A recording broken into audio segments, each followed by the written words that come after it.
तो अब हम आपको बताएंगे स्पाइनल कॉर्ड के बारे में। ब्रेन के बाद दूसरा जो पोर्शन है सीएनएस का, वो स्पाइनल कॉर्ड है। स्पाइनल कॉर्ड एक्चुअली है क्या चीज? जो मेडुला ओब्लांगेटा है, लास्ट वाला जो पोर्शन, ये पीछे की तरफ एक थ्रेड के रूप में, यानी धागे के रूप में हमारी जो रीढ़ की हड्डी है, जिसको वर्टिब्रल कॉलम बोलते हैं, उसके अंदर एंटर हो जाती है और हमारे कोडल जोन तक ये जाती है। अगर हम इसे देखते हैं इसकी स्ट्रक्चर में, तो इसमें इस तरह की एक बटरफ्लाई लाइक स्ट्रक्चर मिलती है बीच में। अगर हम सेक्शन यानी टीएस काटते हैं, क्या काटते हैं? TS of spinal cord. अब हम टीएस काटते हैं इसकी, तो इसकी इस तरह की बटर शेप स्ट्रक्चर हमको क्या होती है? मिलती है, जिसमें जिसमें ये इसका बाहर का पोर्शन है। ठीक है, दो तरह के लिक्विड होते हैं, दो तरह के द्रव होते हैं, प्लाज्मा होता है, जिनसे न्यूरॉन्स बनती हैं। तो न्यूरॉन्स में जो पहली बात, जो इसके सेंटर में है बिल्कुल, ये जो वहां ब्रेन में जो सीलोम होती है, यानी जो नली के फॉर्म में होती है, वो ये यहां पर कहलाएगी न्यूरोसील। क्या कहलाएगी?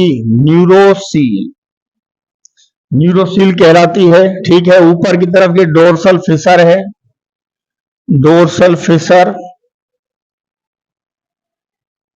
ठीक है, ये जो है ये कहलाते हैं डोर्सल, डोर्सल हॉर्न कहलाते हैं, दो निकले होते हैं। ये बीच में बटरफ्लाई लाइक स्ट्रक्चर होती है, जो स्पाइनल कॉर्ड की कटिंग में हमको क्या होती है? टीएस में दिखाई देती है। और नीचे वाले जो हैं ये कहलाते हैं वेंट्रल फिशर, वेंट्रल हॉर्न।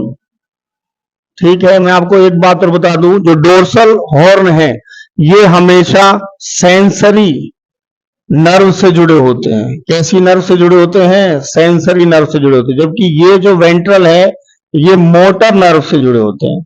अब देखिए, ये दोनों के बारे में बता दूं कि स्पाइनल जो कॉर्ड है वो मेनली, जो उसका मेन काम है वो हमारी बॉडी में क्या कराने का है? Reflex action. ये बहुत इंपॉर्टेंट है। रिफ्लेक्स एक्शन, रिफ्लेक्स एक्शन क्या है? जैसे मैंने आपको फर्स्ट डे भी बताया था, जैसे मान लो इस दीवार में करंट आ रहा है और मैं इसको एकदम हाथ लगाता हूं, तो मैं एकदम करंट से हाथ क्या कर लिया? मैंने दूर कर लिया। उसके बाद ब्रेन को पता लगा कि ये करंट आ रहा है, मैं बता रहा हूं कि ये करंट आ रहा है। ठीक है, तो ये जो एक्शन, जो सडन रेस्पॉन्सेज हैं, अगर हम किसी भी चीज से हमको सडन रेस्पॉन्स आता है तो हम उनको क्या बोलते हैं? Reflex action. जैसे मैं आपको एक एग्जाम्पल के फॉर्म में बताता हूं। मान लीजिए हमारा ये पैर है,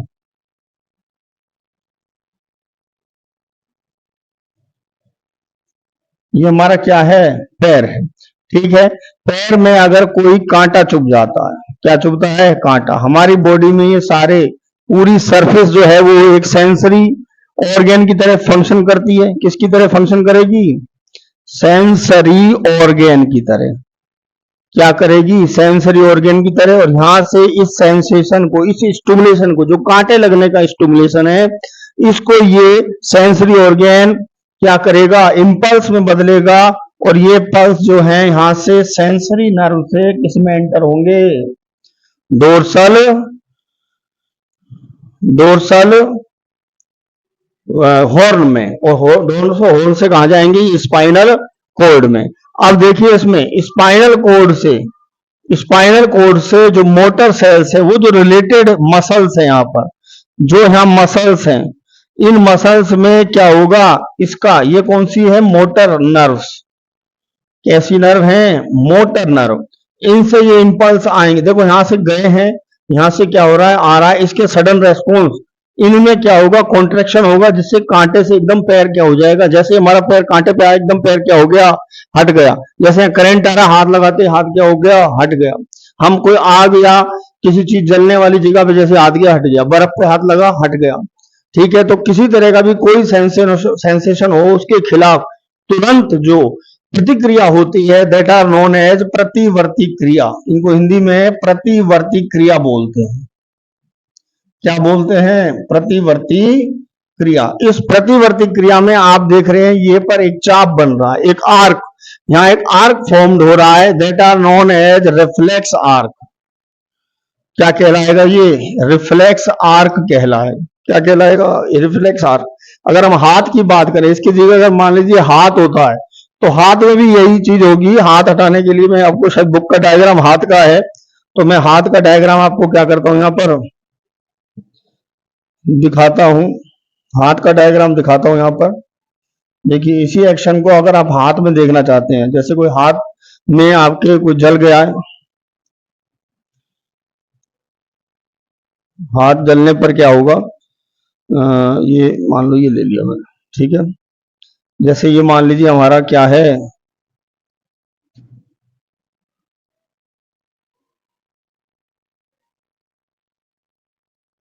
ठीक है, ये एक चाय का बर्तन है। चाय का बर्तन क्या हो रहा है, गर्म हो रहा है, और ये गर्म बर्तन पर जैसे ही हमारा हाथ टच होता है तो हाथ में जो ये सेंसरी नर्व है, ये सेंसरी नर्व तुरंत इस सेंसेशन को कहां पहुंचाएंगी, कहां पहुंचाएंगी, ये कौन सी नर्व है, सेंसरी। कौन सी नर्व है, ये सेंसरी नर्व। ये तुरंत इस इंपल्स को, जलने वाले इंपल्स को, ये जलने वाले इंपल्स को कहां पहुंचाएंगी, स्पाइनल कॉर्ड के डोर्सल हॉर्न में। और इसके अगेंस्ट, इस स्टिमुलेशन के अगेंस्ट तुरंत मोटर नर्व, जो स्पाइनल कॉर्ड है, मोटर नर्व से जो इसकी रिलेटेड रिलेटेड जो इसकी मसल्स हैं, जो रिलेटेड मसल्स हैं इसकी, ये मसल्स हो गई हाथ की, इनमें फौरन क्या होगा, फौरन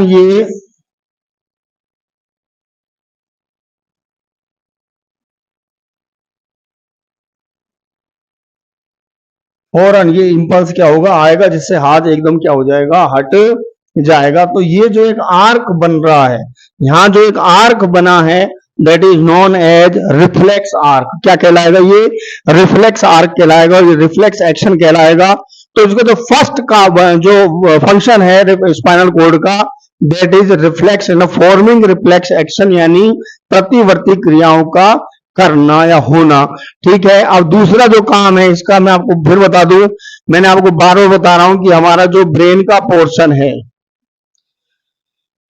ये ब्रेन का जो पोर्शन है, इस पोर्शन में जो लास्ट वाला जो मेडुला ओब्लांगेटा है, वो आगे जाकर किस में चेंज हो जाता है, स्पाइनल कॉर्ड में। तो ये जो ऐसे स्टिमुलेशन की जो हमको कोई भी इंपल्स मिलती है, दोनों तरफ से ये आ रही है, इसमें जो सेंसरी और मोटर नर्व्स हैं वो इसके अंदर आ रही हैं, तो हमें जो भी इंपल्स मिल रही है बॉडी पे, वो सारे इंपल्सों को ये कनेक्ट करता है, किससे, ब्रेन से। किससे कनेक्ट करेगा, ब्रेन से। तो इसका ये मेन काम है, इंपल्सेस को कहां भेज देना, ब्रेन में भेज देना। तो ये इसका क्या है, काम है। इसके बाद हम बात करते हैं किसकी, जो सेकंड पोर्शन है, सेकंड पोर्शन है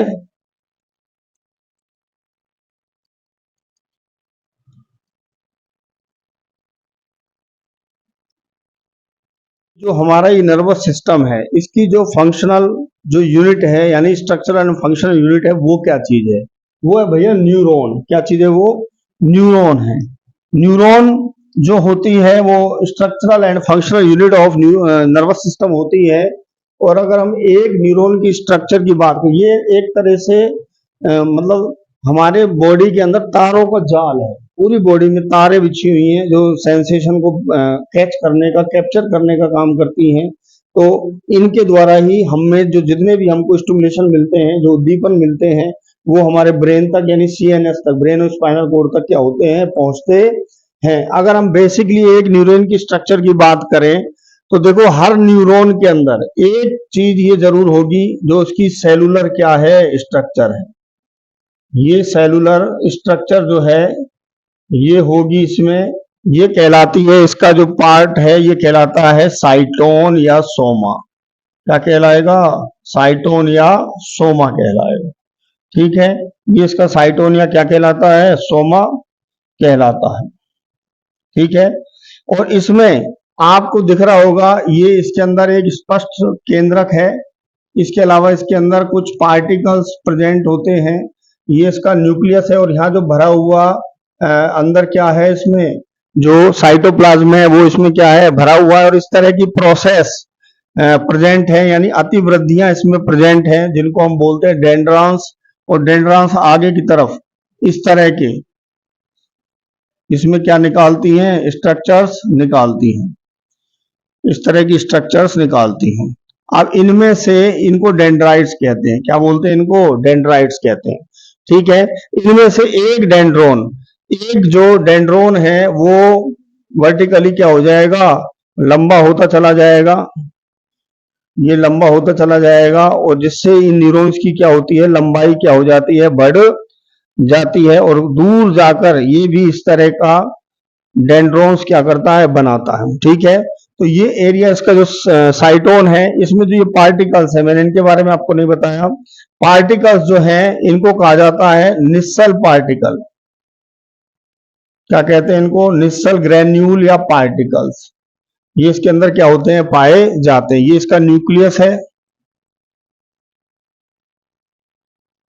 ठीक है, क्या चीज है, न्यूक्लियस है। ये डेंड्राइट्स हैं, जो पतले पतले धागे हैं, और इस तरह की ये जो स्ट्रक्चर है ये क्या कहलाते हैं, डेंड्रोन। क्या कहलाते हैं, डेंड्रोन। जो पोर्शन इसका लंबा हुआ है, जो पोर्शन इसका लंबा हुआ है, that is known as axon. क्या कहलाता है, एक्सोन कहलाता है। इस एक्सोन के अंदर भी, इस एक्सोन के अंदर भी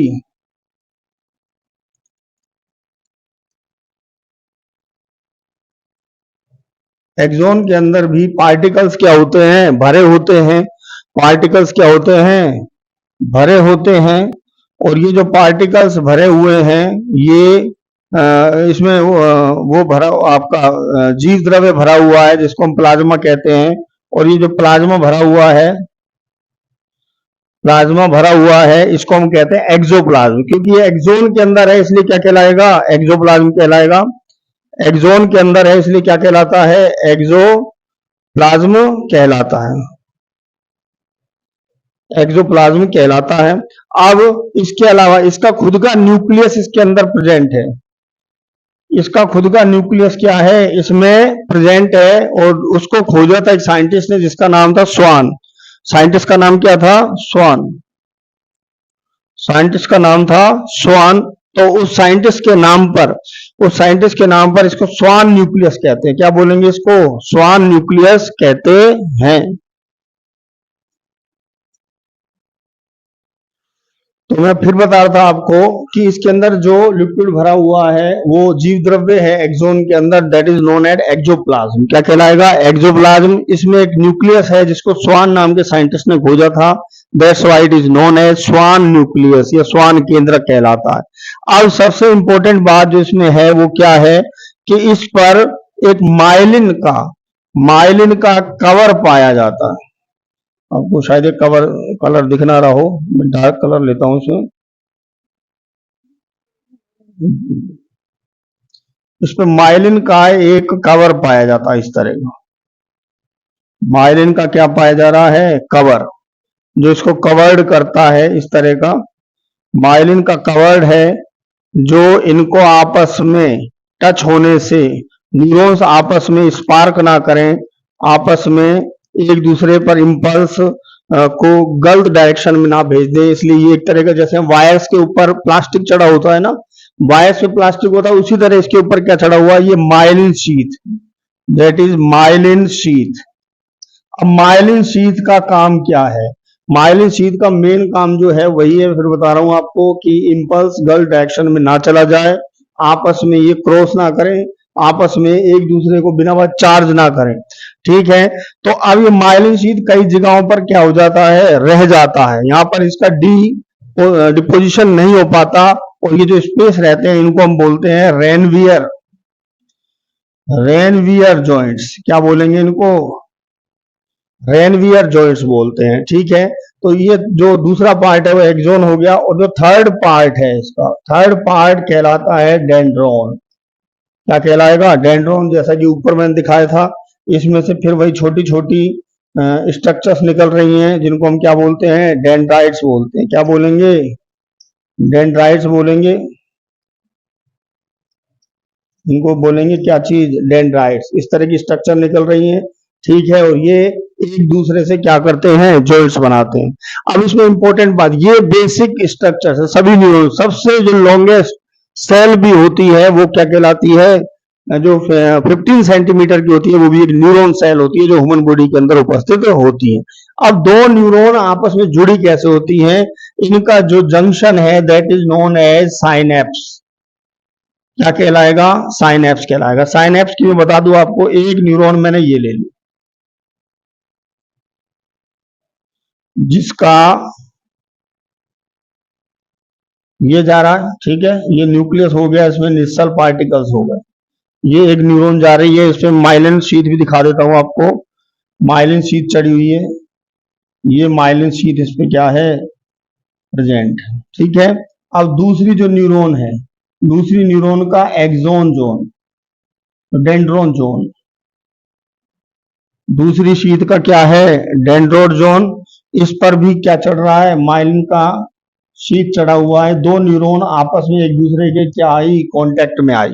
कांटेक्ट में आई, कांटेक्ट में आने पर इसमें क्या होगा? इनमें जो छोटे छोटे आगे क्या निकले हुए हैं? ये द्रुमाश्म यानी डेंड्राइट्स निकले हुए हैं। क्या निकले हुए हैं? डेंड्राइट्स। ये आपस में बिना टच हुए, ये बिना टच हुए इस तरह ज्वाइंट होते हैं कि इनमें आपस में कोई टच नहीं है एक दूसरे से। ये आपको विजिबल नहीं हो रहे होंगे शायद, ग्रीन बोर्ड है, मैंने ग्रीन कलर ले लिया, मैं इनको दोबारा दिखा देता हूं। इस तरह है, पर आपस में ये बिल्कुल भी टच में नहीं है। आपस में बिल्कुल टच में क्या है? ये नहीं है। इस तरह प्रेजेंट है ये। ठीक है।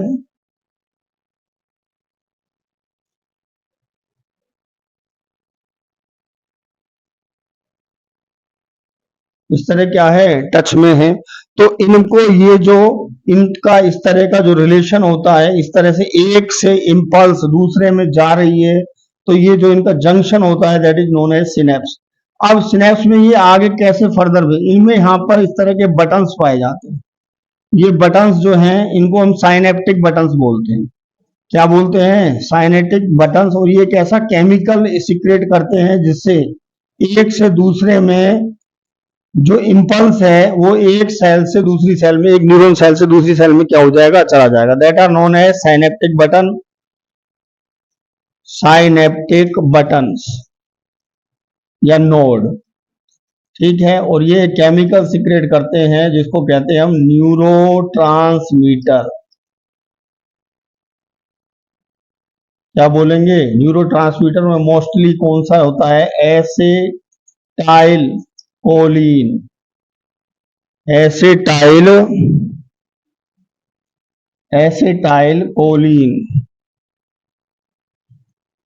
एसिटाइल कोलिन, ये न्यूरोट्रांसमीटर है जो यहाँ बीच में भरा हुआ होता है, जिसकी वजह से जो एक इंपल्स एक सेल से दूसरी सेल में क्या हो जाता है? चला जाता है। ये स्ट्रक्चर की बात हो गई किसकी? न्यूरॉन्स की। और मैं आशा करता हूं आपको बहुत अच्छी तरह समझ आया होगा कि न्यूरॉन क्या है।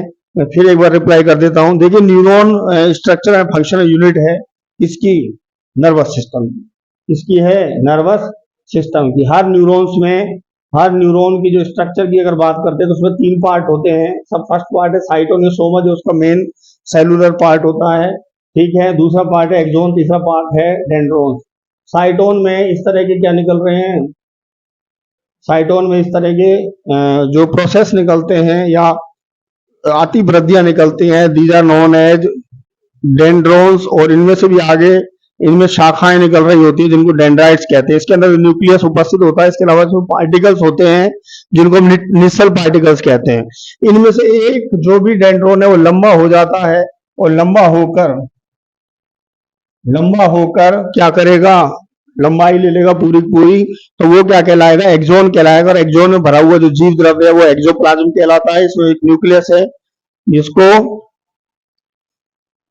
इसमें एक्सोप्लाज्म भरा हुआ होता है। इसमें एक न्यूक्लियस उपस्थित होता है जिसको स्वान नाम के साइंटिस्ट ने खोजा है, इसलिए इसको स्वान केंद्रक कहते हैं। ठीक है। इनके ऊपर माइलिन का आवरण पाया जाता है जिसको माइलिन शीथ कहते हैं। जिसको माइलिन की क्या बोलेंगे? शीथ कहेंगे। जो ऊपर ये कवर पाया जा रहा है और कई कई जगहों पर ये इसका डिपोजिशन यानी इसका निक्षेपण नहीं हो पाता, वो जॉइंट्स बन जाते हैं जिनको हम रेनवियर जॉइंट्स बोलते हैं। क्या बोलते हैं? Ranvier joints. अब दो न्यूरॉन आपस में दो न्यूरॉन जब आपस में इस तरह का आपस में जॉइंट बना रही हैं, उसको हम सिनेप्स बोलते हैं। जैसे एक न्यूरॉन से इंपल्स दूसरे इंपल्स में जाता है, तो एक का साइटोन दूसरे का डेंड्रोन आपस में इस तरह का रिलेशन बनाता है कि आपस में ये टच नहीं है, और जिससे फिर भी इंपल्स जाता है, क्योंकि ये जो इसमें जो कॉर्नर्स के सिनेप्टिक बटन है वो न्यूरोट्रांसमीटर को सीक्रेट करते हैं, जैसे कि एसिटाइल कोलिन क्या करेगा, ऐसा केमिकल है जो एक इंपल्स को दूसरे इंपल्स में, एक न्यूरॉन से इंपल्स को दूसरे इंपल्स में भेज देगा। तो इस तरह ये जो न्यूरॉन है, ये बेसिक स्ट्रक्चर है हमारे नर्वस सिस्टम की। और यहाँ पर हम अब दूसरे जो पार्ट हैं उनकी बात करेंगे। ठीक है, दूसरे पार्ट की बात करते हैं जो ज्यादा डिटेल में है नहीं है, मैं आपको बता दूं। एज ए 10th स्टैंडर्ड के हिसाब से जो सेकंड पार्ट था वो था पीएनएस। क्या चीज थी? पीएनएस, जिसको बोलते हैं हम पेरीफेरल नर्वस सिस्टम। देखिए, जो सीएनएस है वहां तक इंपल्स को पहुंचाने वाला, और जो सीएनएस से जो मिलने वाला कमांड है, जो भी वो रेस्पॉन्स कर रहा है, उसको हर ऑर्गन तक, बॉडी के ऑर्गन तक पहुंचाने के लिए जो न्यूरॉन्स का जाल होता है, that is known as peripheral या परिधीय तंत्रिका तंत्र। इसको हिंदी में परिधीय तंत्रिका तंत्र बोलते हैं। तो यानी सीएनएस से, मैं आपको फिर याद दिला रहा हूं, ये हमारा ब्रेन है, ये पीछे का पोर्शन हो गया, और पीछे का पोर्शन में ये हमारी क्या हो गई, स्पाइनल कॉर्ड हो गई। क्या हो गई? स्पाइनल कॉर्ड हो गई। ठीक है, ब्रेन, अब ब्रेन से जो न्यूरॉन्स निकल रही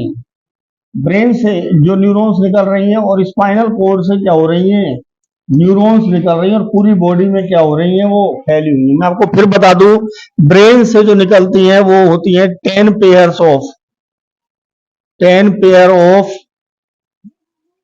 पेयर ऑफ न्यूरॉन, और ये ब्रेन जो है खोपड़ी के अंदर है, तो इनको हम बोलते हैं क्रेनियल नर्व्स।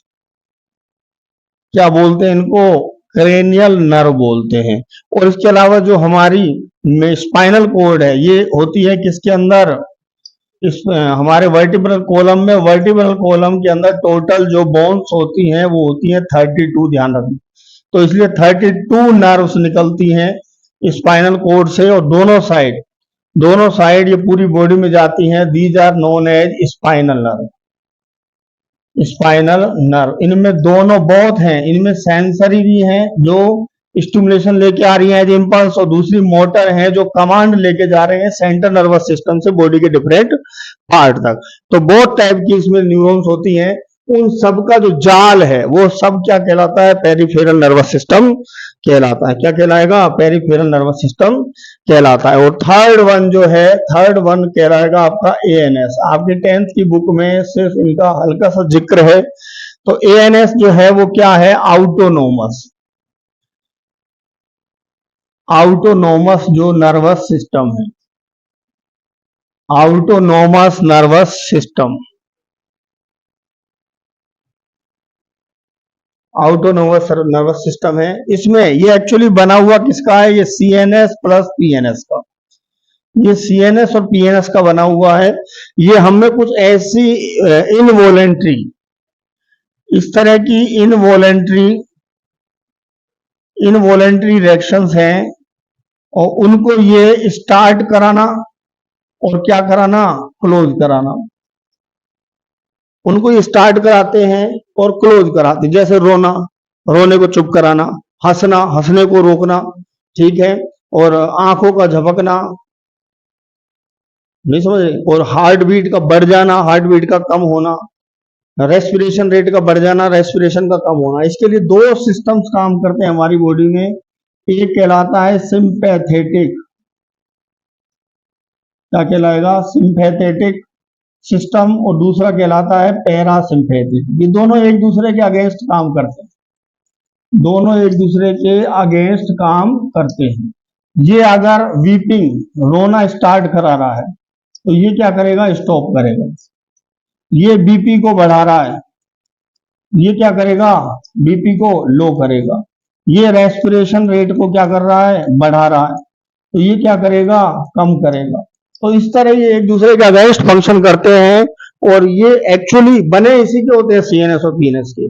और इस तरह का गैंग्लियन है, इस तरह का हार्मोन इनके ऊपर कंट्रोल है, जिसकी वजह से ये एक दूसरे के अगेंस्ट काम करके इनको कंट्रोल रखते हैं और बॉडी को होम्योस्टेसिस यानी जो सेल्फ कंट्रोल है हमारा वो बना रहता है। इसके लिए ये फंक्शन करता है, जिसको हम एएनएस कहते हैं। एक्चुअली फिर बता रहा हूं मैं आपको, ये इन दोनों सिस्टम सीएनएस और पीएनएस का एक साथ कोलेबरेशन है, यानी एक साथ ये कैसे फंक्शन करते हैं और बॉडी में ऐसी न्यूरोनल रिएक्शंस को। इसके अलावा और है पेरिस्टाइलिस है हमारे इंटेस्टाइन में, इस तरह की और भी रिएक्शंस हैं। आंखों में एकदम झपकना, किसी अंग का बार बार भड़कना, तो इस तरह की जो घटनाएं होती हैं तो वो हम में एएनएस क्या करता है, उनको रेगुलेट करता है। यहाँ पर हम ह्यूमन के नर्वस सिस्टम को अच्छी तरह समझ गए होंगे।